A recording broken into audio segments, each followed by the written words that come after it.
Well,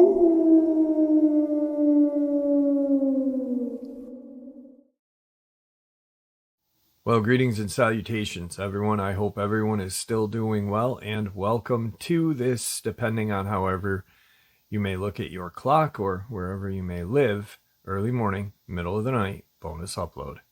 Before we jump into it, a couple links. As many of you know, I rely on Patreon, PayPal, channel membership, and the merch to help the channel to continue to grow and go.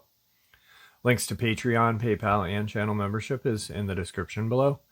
Merch displayed directly under the video. Also, Dogman Frightening Encounters, Volume 1 through 3, the audiobook versions. They were written and researched by Tom Lyons, narrated and produced by me, Jeff Nadolny. Those audiobooks are available on Audible, Amazon, and iTunes, links to which are also in the description as well.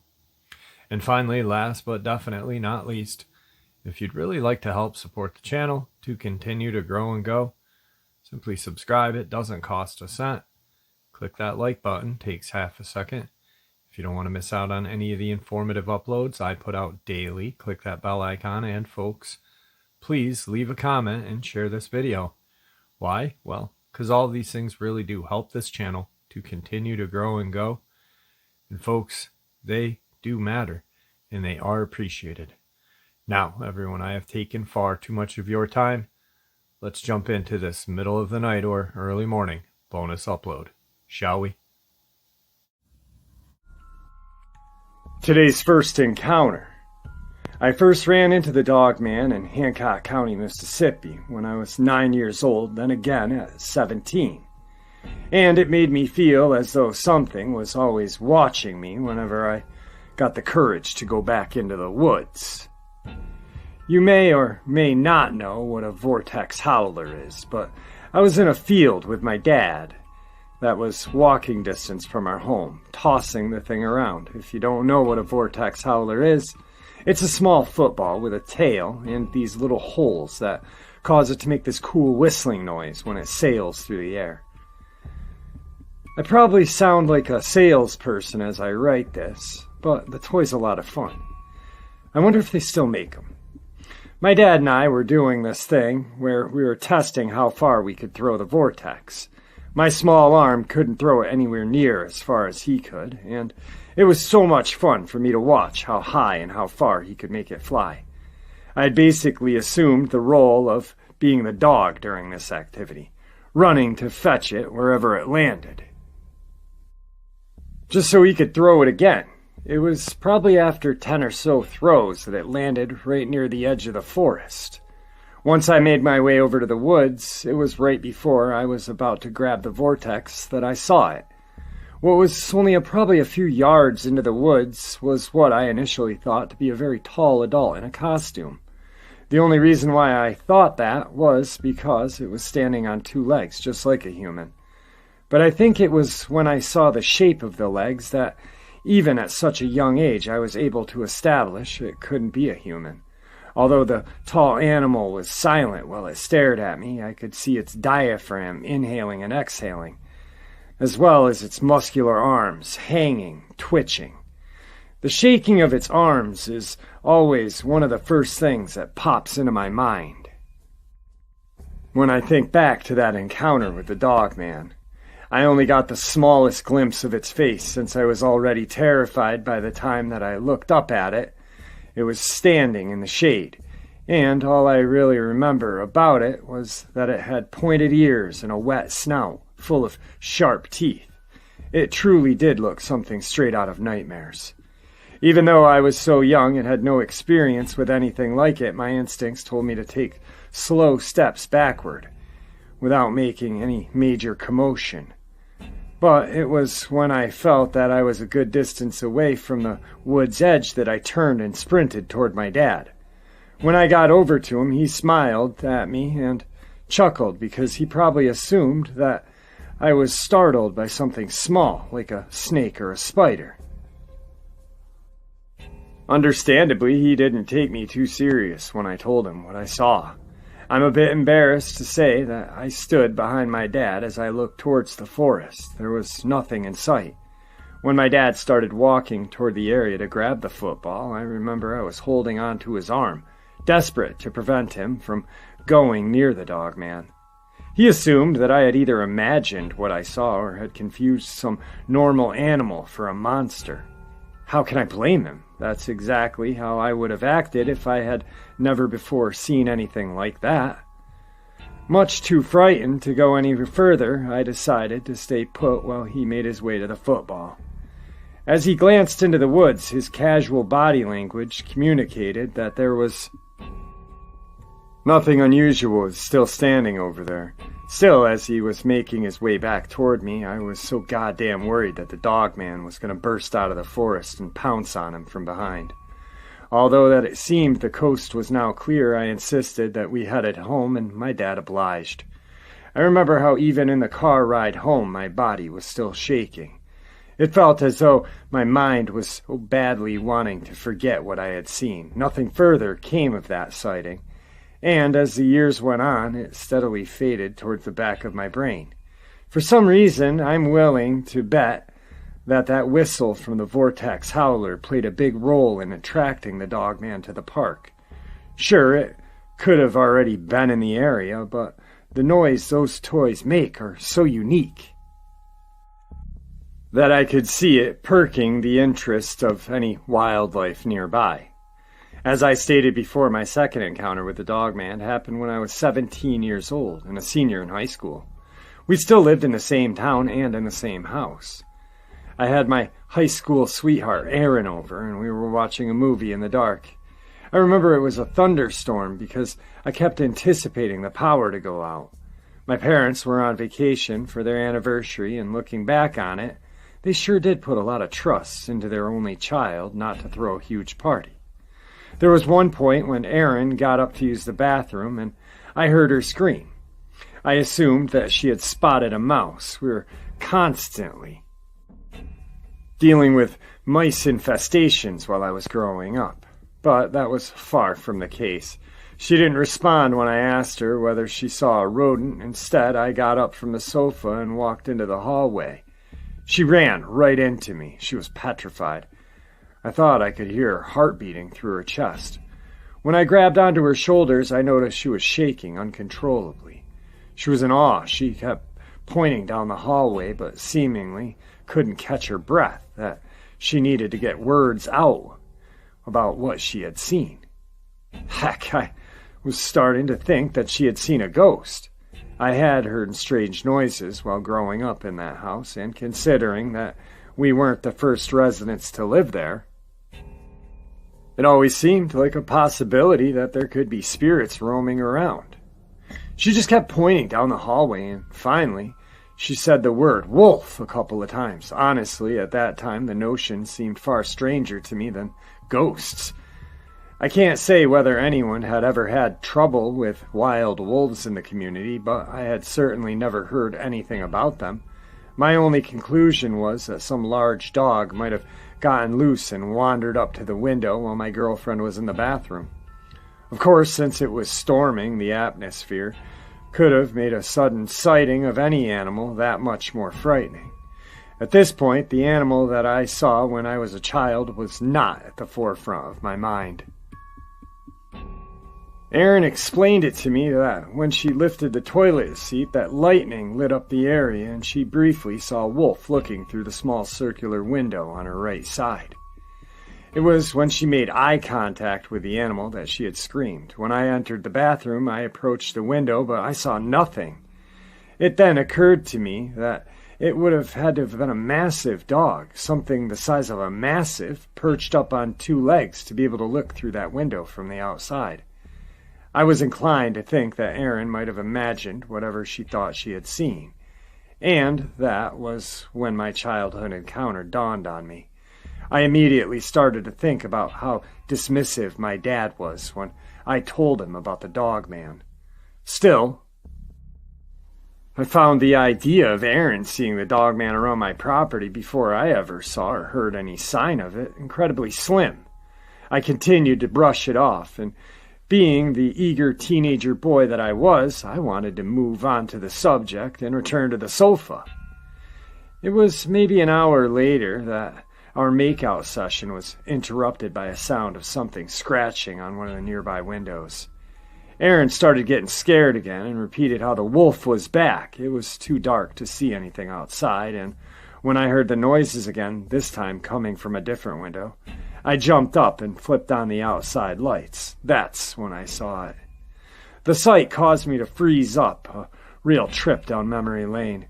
About 10 feet away from the living room patio was what my mind told me to be the same exact animal that I saw when I was a 9-year-old boy. To me, it looked like one of those lichens from the Underworld movies, only the snout wasn't as elongated. Its snout was a lot like what you see on a baboon, but everything else about it looked like the combination of a man and a wolf. "Do you see it?" Aaron murmured from the sofa. "Do you see it?" The animal wasn't looking at me when I first went to the window, but it soon turned its head and we locked eyes. The way it looked at me haunts me. If it was the same animal, it was like it was intelligent enough to remember me, even after all those years. "It's out there, isn't it?" Aaron said. "I told you. What should we do?" The way she said that made it clear that she knew we weren't dealing with anything remotely close to an ordinary animal. The tone of her voice emphasized that we were dealing with a true monster.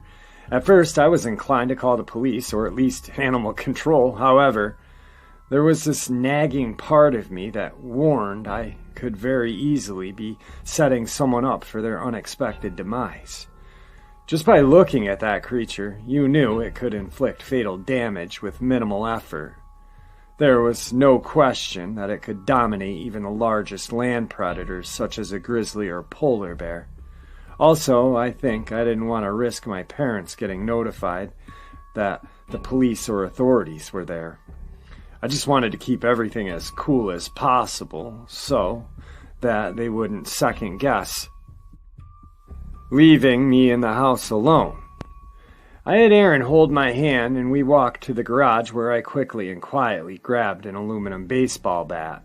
After I brought her back over to the sofa, I stepped back over to the window where I last spotted that Dogman, and it was nowhere in sight. Aaron and I had laid on the couch for the remainder of the night, also spooked to do much of anything. I remember how the next morning she had a bit of a rough time coming up with an excuse to give to her parents as to why she never made it home. I never saw the Dogman again after that night. I didn't tell too many people those experiences. It also makes me wonder how many strange things happen to people on this earth every day. All of those reports must make up the tiniest fraction of what truly goes on out there. Howdy everyone, my name's Andrew, and I'm from a very rural town in Oklahoma, known as Carmen. I'm 24 years old now, and this happened 2 years ago, so I was 22. There isn't a whole lot going on in my hometown, so when there's something that causes the tiniest bit of excitement, it feels like the entire town gets involved. The town started getting all worked up once domesticated dogs started to disappear from their properties. It was always that they were left to roam their respective yards, and it seemed like they ended up vanishing into thin air. There were never any bodies found, which led a lot of people to believe that someone was going around stealing dogs that they suspected might have been abused and needed a better home. But it got to the point where it started happening so regularly that the theory started to dissolve. The population of pets were dropping so rapidly that people who still did have their dogs started to keep them inside nearly 24 hours a day. I remember how there was one man who claimed he saw the devil leap into his neighbor's yard and snap their dog's neck and then run off with the body in an instant. There were a handful of very religious folks who seemed to believe this claim. However, many others began to acknowledge him as little more than a crazy old man. Sometimes in the middle of the night, you would be woken up by a rifle firing. It wasn't like that. You'd never heard that before. After all, coyotes did frequent the area, and sometimes folks would fire a shot off into the air to scare them away.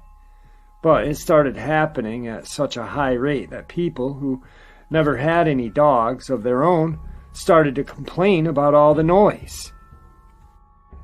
The disappearances of these dogs created so much of a controversy amongst the residents within the town. The mystery had gone on for so long that there became this unwritten rule of refraining of speaking about it.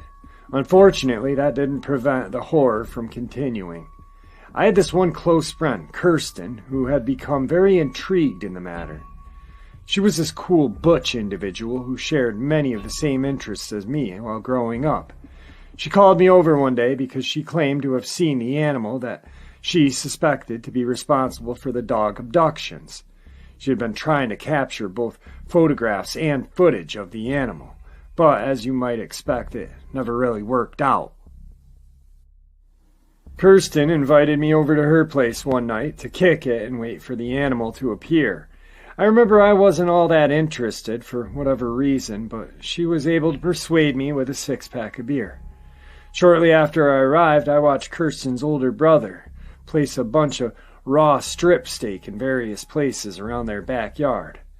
The three of us had a good time that night, but saw nothing. I believe it was the following weekend when I went back and did a similar routine, only this time her brother thought it would be a better idea to hang meat from a few of the large trees that you could see from their backyard. We had a few beers and were sitting around in a space near one of the windows that was lit by nothing more than a few candles. It wasn't even that late in the night that we saw movement near the trees. At first I thought we were looking at a mere coyote, a large one, but a coyote nonetheless. But it was when we watched it stand up on 2 feet and extend an arm way above its head to grab a piece of that strip steak that I knew this was unlike anything I had ever seen before. Kirsten's brother Jim explained that he hung the meat high up there so that it would instantly prove that this was no normal dog. Unlike other encounters I've heard and read, this creature didn't appear overly muscular or anything like that. From where we were sitting, I don't think it was any larger than the average adult man. Because of all the other reports talking about how massive these things get, I wouldn't be at all surprised if we were looking at a juvenile, in the way that almost makes it more frightening. If it was a juvenile that was capable of capturing and likely consuming that many dogs, imagine what a full-grown adult dogman was capable of. I'd never seen one of those, and I certainly hope I never do. We watched the supposed juvenile animal for a few minutes before it scampered away. Each of us was shooting footage and snapping photos with our phones. But all of it was too dark to use as proof. Jim didn't set up any lights near the tree at the time because he had convinced himself that the light setup would drastically decrease the chances of being able to attract the animal. So the animal was there biting at the meat for a few minutes and sniffing around the area before it eventually wandered back off into the dark. It wasn't much longer after that people seemed to stop seeing this creature, and the remaining dogs stayed out of harm's way. I'm sure a lot of that is because people were exercising caution, keeping their dogs close and inside most of the time. Therefore, the animal might have become discouraged by the lack of available food compared to what once was there and decided to move on to a different area. I strongly believe that it was a rare type of hominid that I saw that night. But there are a few people that I knew who were very convinced that they're spirits of some kind. I think it might have been due to the notion that they had so much trouble capturing any photographic proof of the creature, even when it was in plain sight. But there is plenty of documented wildlife out there that is also very challenging to photograph, even by professionals. Sure, they're not quite as challenging, but if there are very few of these dogman roaming this earth, it's understandable why it's no easy task. Well, there you have it, folks. This middle of the night or early morning bonus upload right after a awesome live stream. Guys, thanks for supporting the channel. It is your support, after all, that keeps this channel growing and going. And what gives people a chance and a place to share their experiences and theories judgment-free. Everyone, please stay safe, happy, healthy, and ever vigilant, keeping an eye on our children, the most precious gift we can be given. Our pets, the greatest alarm system we're given. Family and friends, the people that matter the most. Share this information with the people you love and care about, and it may just help save their lives someday. Until next time, never stop asking questions, never stop searching for the truth, and God bless.